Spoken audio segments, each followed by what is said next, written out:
নমস্কাৰ, মই ভনিতাই মোৰ চেনেলটোলৈ আপোনালোক সকলোকে স্বাগতম জনাইছোঁ। আৰু এয়া ছামাৰ ভেকেশ্যন আৰম্ভ হৈ গ'ল আৰু কাপোৰবিলাক পেকিং কৰিছোঁ।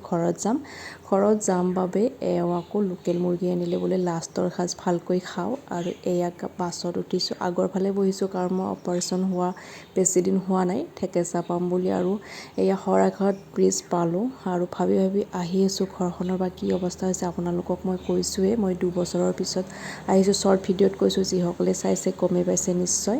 আৰু আহিয়ে ঘৰৰ পৰিৱেশ আৰু দেখা পাই অলপমান মূৰটো বেয়াই লাগি গৈছে, কাৰণ বহুত বেছি জংঘল হৈ গৈছে আৰু ঘৰটো লতাৰে আৱৰি আছে। আৰু বাবুয়ে সাপ দেখিছিলে, সেইখিনি কৈছিলে লতাৰে আৱৰি ধৰিছে। চাওকচোন ঘৰটো 2 বছৰেই হ'ল নহা আৰু এনেকুৱানো নহ'বনে, শ্বৰ্ট ভিডিঅ'ত কৈছোঁৱে। আৰু ঘৰৰ ভিতৰৰ পৰিৱেশ বহুত লেতেৰা হৈছে ধূলি মাকতিৰে, সেইবাবে আহিয়ে আইনাখনত এবাৰ আপোনালোকক মই দেখাইছোঁ। আৰু এয়া লাইটৰ বিল আহি গ'ল, 3 মাহ মানুহ নাই। এজনী আছিলে, তেওঁ নাই, তথাপিও বহুতখিনি বিল আহিছে। আৰু বেমাৰৰ বাবে হঠাতে অহা দেখা পাই এওঁলোকে গম নাপায় মই আহিম যে, দেখি মানে আচৰিত হৈ গৈছে যে মই কেনেকৈনো ঘৰ পালোঁ, ইমান অৱস্থা বেয়া আছিলে মোৰ। আৰু ৰাতিলৈ ওচৰৰে দাদাহঁতৰ ঘৰত ভাত খাবলৈ গৈছোঁ, কাৰণ যিহেতু মই কষ্ট কৰিব পৰা হোৱা নাই। আৰু মোৰ ঘৰত গেছো নাই, গেছ আগতে চুৰ হৈছে লকডাউনৰ সময়ত। আৰু এই ভাতৌ দুটা দেখি ইমান মৰম লগা, তাৰ বাবে মই ভিডিঅ' এটা কৰি ৰাখিলোঁ। এয়া আৰু ছেকেণ্ড দিনা ঘৰত আহি মেলি ৰেষ্ট ল'লোঁ, লৈ ৰাতি সিহঁতৰ তাতে ভাত খালোঁ। খাই এয়া ফটোবিলাক চালোঁ যে কেইখনমান নষ্ট হৈ গৈছে, কাৰণ ধূলি মাকতিৰে ভৰপূৰ হৈ আছে। বাবুৰ সৰুৰে ফটো আৰু আমাৰো ফটো কিছুমান এনেকৈ ৱালত হেং কৰি থৈছোঁ, মেমৰিজ। আৰু এইবিলাক কেতিয়াবা চাই ভাল লাগে। এইটো বাবুৰ বাৰ্থডেৰ আছিলে আৰু তাৰ বাৰ্থডে বুলিয়েই বহুত কেইখন ফটো উঠিছোঁ। পিছে আজিকালি ডাঙৰ হ'ল, এতিয়া আকৌ ফটো উঠিবলৈ বেয়া পায়। এইখন মা কামাখ্যাত আমি প্ৰত্যেক বছৰেই যাওঁ, তেতিয়াৰ ফটো। আৰু এইফালেও আৰু এখন কামাখ্যাত গ'লে মানে ফটো উঠোৱেই, প্ৰায়ভাগ ধুই অনা হৈছিলে। আজিকালি ইমান এটা ধোৱা নহয়, কাৰণ মোবাইলত আৰু ফেচবুকত ছেভ কৰি ৰাখোঁ। আৰু এইটো হৈছে তৃতীয়টো দিনা, উঠিয়ে ঝাৰু মাৰিবৰ কাৰণে আৰম্ভ কৰিছোঁ, যিখিনি পাৰোঁ আৰু ধূলি মাকতিৰে কেনেকুৱা ভৰ্তি হৈ আছে চাওকচোন। আপোনালোকে কল্পনা কৰকচোন, বহু বছৰ ঘৰত নগ'লে আৰু দুৱাৰ খিৰিকী বন্ধ হৈ থাকিলে কেনেকুৱা লেতেৰা হ'ব পাৰে। আৰু ভগৱানৰ মন্দিৰটো মই যেনে তেনে চাফা কৰি ৰাতিপুৱা চাকি গছ জ্বলাই দিনটো আৰম্ভ কৰিলে ভাল লাগে, নহয় জানো।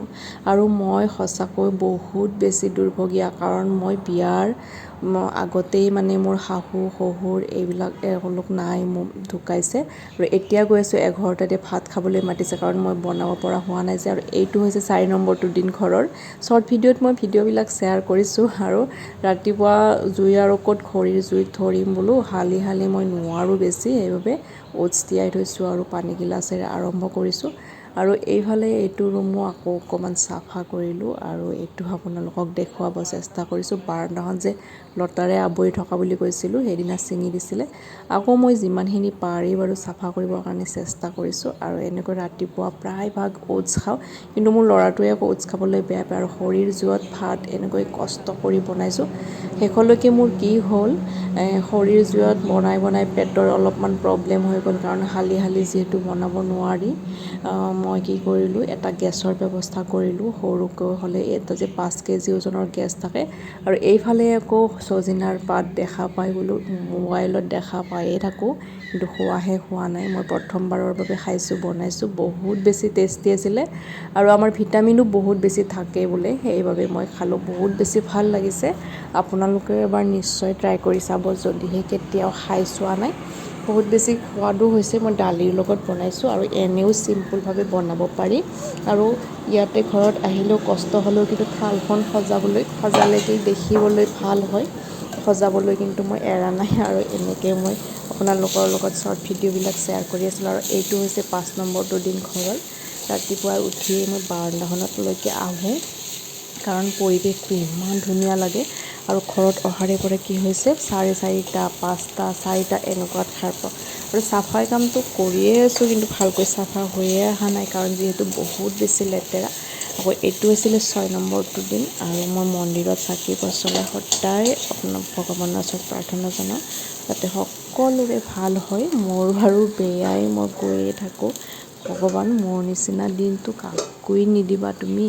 কাৰণ যিহেতু মই বহুত বেছি কষ্ট পাই আছিলোঁ বেমাৰৰ বাবে আৰু এই গেছটো চাওকচোন ইমান সৰু দেখিলেই ভোক নোহোৱা হৈ যায় কাৰণ হঠাতে যদি শেষ হৈ যায় বুলি আৰু মৰ্ণিং ৱাক মই সেইদিনা যেতিয়া কৰিছিলোঁ 6 নম্বৰটো দিনত একেবাৰে ৰাতিপুৱাই আছিলে 4:10 আছিলে মাত্ৰ কিন্তু ৰাস্তাৰে গাড়ীবিলাক বহুত বেছি যাই আছিলে ক'ত বা যায় ইমান সোনকালে নাজানো আমাৰ মেইন ৰোডৰ ওচৰতে ঘৰ হয় বাৰাণ্ডাৰ পৰা ভিউটো চাবলৈ বহুত বেছি ভাল হয় ভাল লাগে আৰু বাবুৱে শুই আছে সি বাৰু 8টালৈকে নুঠেই মই আগৰ শ্বৰ্ট ভিডিঅ' এটাতো কৈছোঁ কাৰণ যিহেতু ছামাৰ ভেকেশ্যন পূৰা শুই আছে আৰু চৰাই চিৰিকটিবিলাক দেখিলেও ভাল লাগে ৰাতিপুৱা কি হয় পানী গিলাচ এনেকৈ আৰম্ভ কৰোঁ ঠিকেই খাম বুলি কিন্তু একেবাৰে 9টা-10টা মানলৈকে খোৱা হয় আৰু ভগৱানৰ ওচৰত চাকি গছ জ্বলাই চাহকাপ লৈছোঁ আৰু এইবিলাক চাফা কৰিছোঁ বহুখিনি চাফা হৈছে এতিয়া আৰু চিন্তা নাই মই নিজেও অলপ পাৰাখিনি কৰিছোঁ আৰু আমাৰ ঘৰৰ মানুহখিনিও অকণমান হেল্প কৰি দিছে মানে আমাৰ গাঁৱতে উঠি গৈছে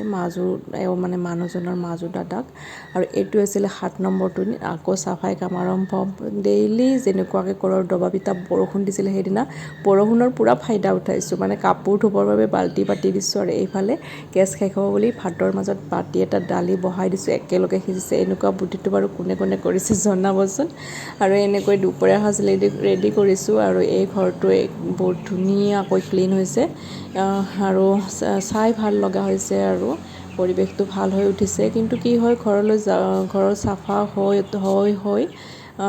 যোৱাৰ সময়ত ভালকৈ চাফা হয় তেতিয়া যাবলৈও মন নাযায় আৰু এইফালে ল'ৰা ছোৱালী ওচৰৰখিনি আহি সিহঁতে বোলে কালাৰ কৰে আৰু মই সিহঁতক চকলেট দিব লাগিব চাওকচোন আৰু ভালেই লাগে যিয়ে নহওক মৰমতে কিবা এটা আহিছে আৰু আমাৰ ৰুমখিনি পুটিং কটা হৈছিলে আজি কালাৰ কৰিবৰ কাৰণে মানুহ মাতিছোঁ ভিডিঅ'টো ভাল পালে লাইক এটা কৰি দিব আজিলৈ আহিছোঁ